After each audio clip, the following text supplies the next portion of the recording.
Hello, I'm going to begin reading from 1 Samuel chapter 20. Jonathan's loyalty to David. Then David fled from Naioth in Ramah and went and said to Jonathan, "What have I done?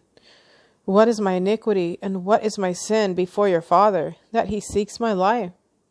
So Jonathan said to him, "By no means, you shall not die. Indeed, my father will do nothing, either great or small, without first telling me. And why should my father hide this thing from me? It is not so." Then David took an oath again and said, "Your father certainly knows that I have found favor in your eyes, and he has said, 'Do not let Jonathan know this, lest he be grieved.'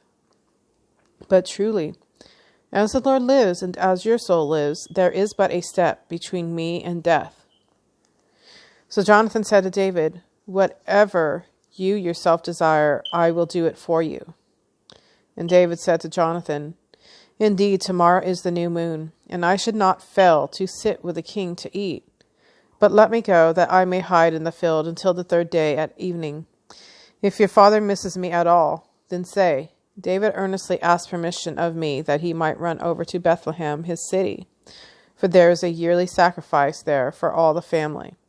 If he says thus, 'It is well, your servant will be safe.' But if he is very angry, be sure that evil is determined by him. Therefore you shall deal kindly with your servant, for you have brought your servant into a covenant of the Lord with you. Nevertheless, if there is iniquity in me, kill me yourself, for why should you bring me to your father?" But Jonathan said, "Far be it from you, for if I know certainly that evil was determined by my father to come upon you, then would I not tell you?" Then David said to Jonathan, "Who will tell me? Or what if your father answers you roughly?" And Jonathan said to David, "Come, let us go out into the field." So both of them went out into the field. Then Jonathan said to David, "The Lord God of Israel is witness. When I have sounded out my father sometime tomorrow or the third day, and indeed there is good toward David, and I do not send to you and tell you, may the Lord do so and much more to Jonathan. But if it pleases my father to do you evil, then I will report it to you and send you away, that you may go in safety. And the Lord be with you, as he has been with my father. You shall not only show me the kindness of the Lord while I still live, that I may not die, but you shall not cut off your kindness from my house forever. No, not when the Lord has cut off every one of the enemies of David from the face of the earth." So Jonathan made a covenant with the house of David, saying, "Let the Lord require it at the hand of David's enemies." Now Jonathan again caused David to vow, because he loved him. For he loved him as he loved his own soul. Then Jonathan said to David, "Tomorrow is the new moon, and you will be missed, because your seat will be empty. And when you have stayed 3 days, go down quickly and come to the place where you hid on the day of the deed, and remain by the stone Ezel. Then I will shoot 3 arrows to the side, as though I shot at a target, and there I will send a lad, saying, 'Go find the arrows.' If I expressly say to the lad, 'Look, the arrows are on this side of you.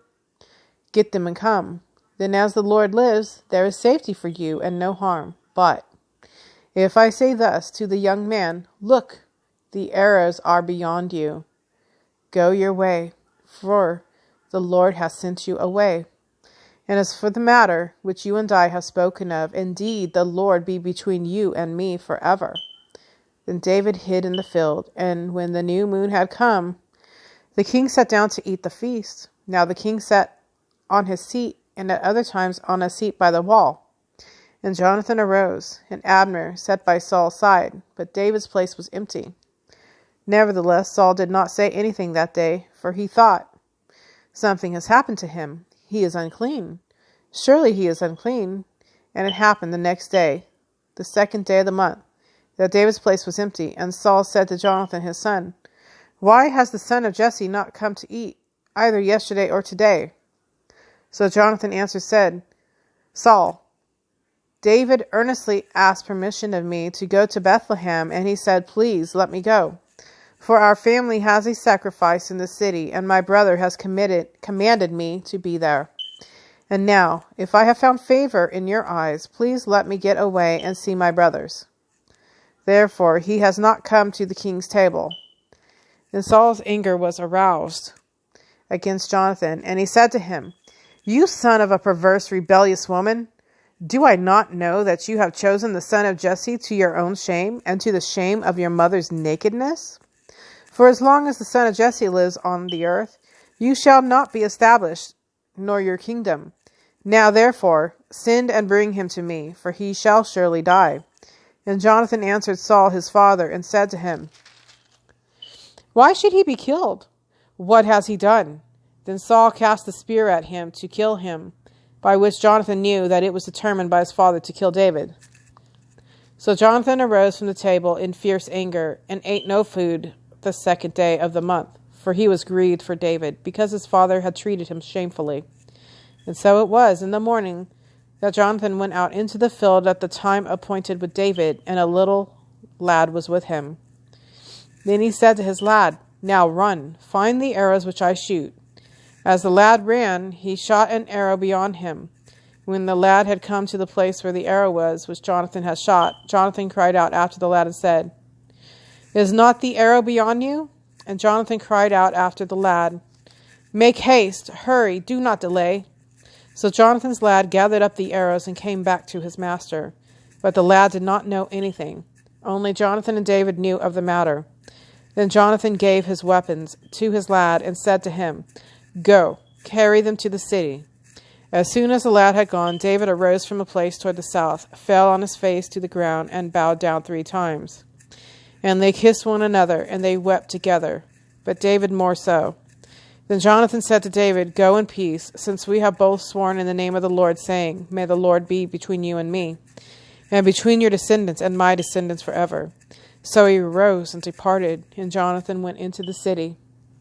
David and the holy bread. Now David came to Nob, to Ahimelech the priest, and Ahimelech was afraid when he met David, and said to him, Why are you alone, and no one is with you? So David said to Ahimelech the priest, The king has ordered me on some business, and said to me, Do not let anyone know anything about the business on which I send you, or what I have commanded you.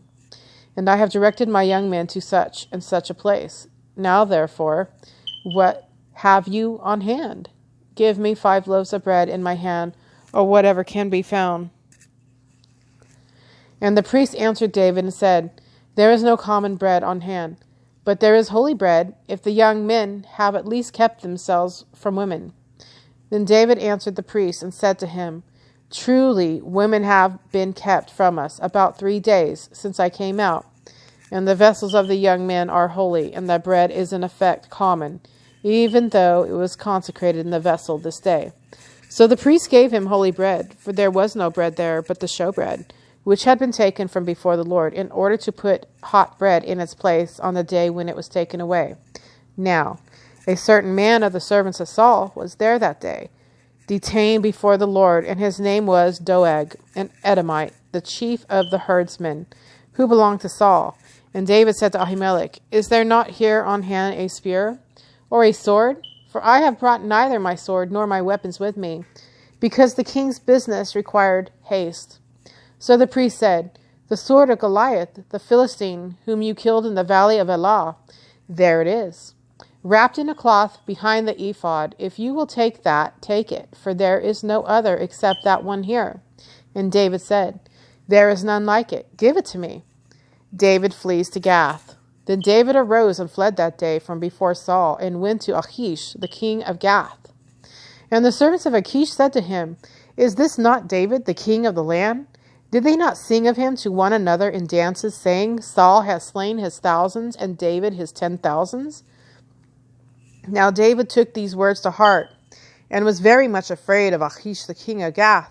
So he changed his behavior before them, pretended madness in their hands, scratched on the doors of the gate, and let his saliva fall down on his beard. Then Achish said to his servants, Look, you see the man is insane. Why have you brought him to me? Have I need of madmen, that you have brought this fellow to play the madman in my presence? Shall this fellow come into my house? David's 400 men. David therefore departed from there and escaped to the cave of Adullam. So when his brothers and all his father's house heard it, they went down there to him. And everyone who was in distress, everyone who was in debt, and everyone who was discontented gathered to him. So he became captain over them. And there were about 400 men with him. Then David went from there to Mizpah of Moab. And he said to the king of Moab, Please let my father and mother come here with you till I know what God will do for me. So he brought them before the king of Moab, and they dwelt with him all the time that David was in the stronghold. Now the prophet of Gad said to David, Do not stay in the stronghold. Depart. Go to the land of Judah. So David departed and went into the forest of Heret. Saul murders the priests. When Saul heard that David and the men who were with him had been discovered, now Saul was staying at Gibeah under a tamarisk tree in Ramah, with his spear in his hand and all his servants standing about him. Then Saul said to his servants who stood about him, Hear now, you Benjamites. Will the son of Jesse give every one of you fields and vineyards and make you all captains of thousands and captains of hundreds? All of you have conspired against me, and there is no one who reveals to me that my son has made a covenant with the son of Jesse. And there is not one of you who is sorry for me or reveals to me that my son has stirred up my servant against me to lie in wait as it is this day. Then answered Doeg the Edomite, who was set over the servants of Saul, and said, I saw the son of Jesse going to Nob, to Ahimelech, the son of Ahitub. And he inquired of the Lord for him, gave him provisions, and gave him the sword of Goliath the Philistine.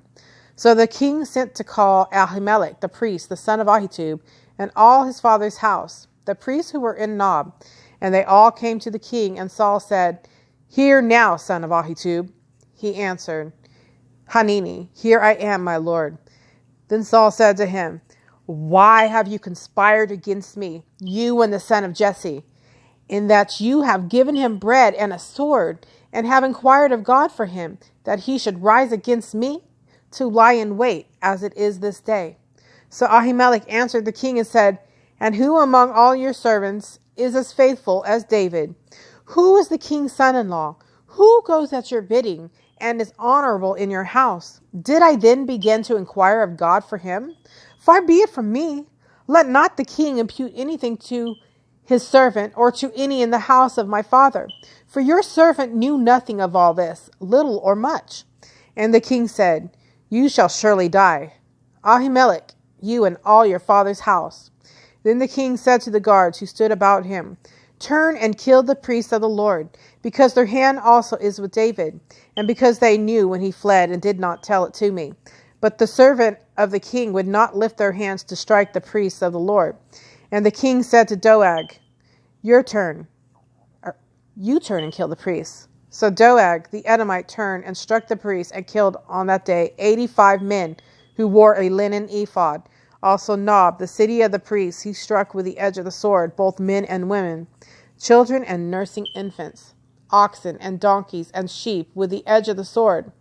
Now one of the sons of Ahimelech, the son of Ahitub, named Abiathar, escaped and fled after David. And Abiathar told David that Saul had killed the Lord's priests. So David said to Abiathar, I knew that day when Doeg the Edomite was there, that he would surely tell Saul, I have caused the death of all the persons of your father's house. Stay with me, do not fear, for he who seeks my life seeks your life. But with me you shall be safe. All right, that's the end of chapter 22. Thank you for joining me.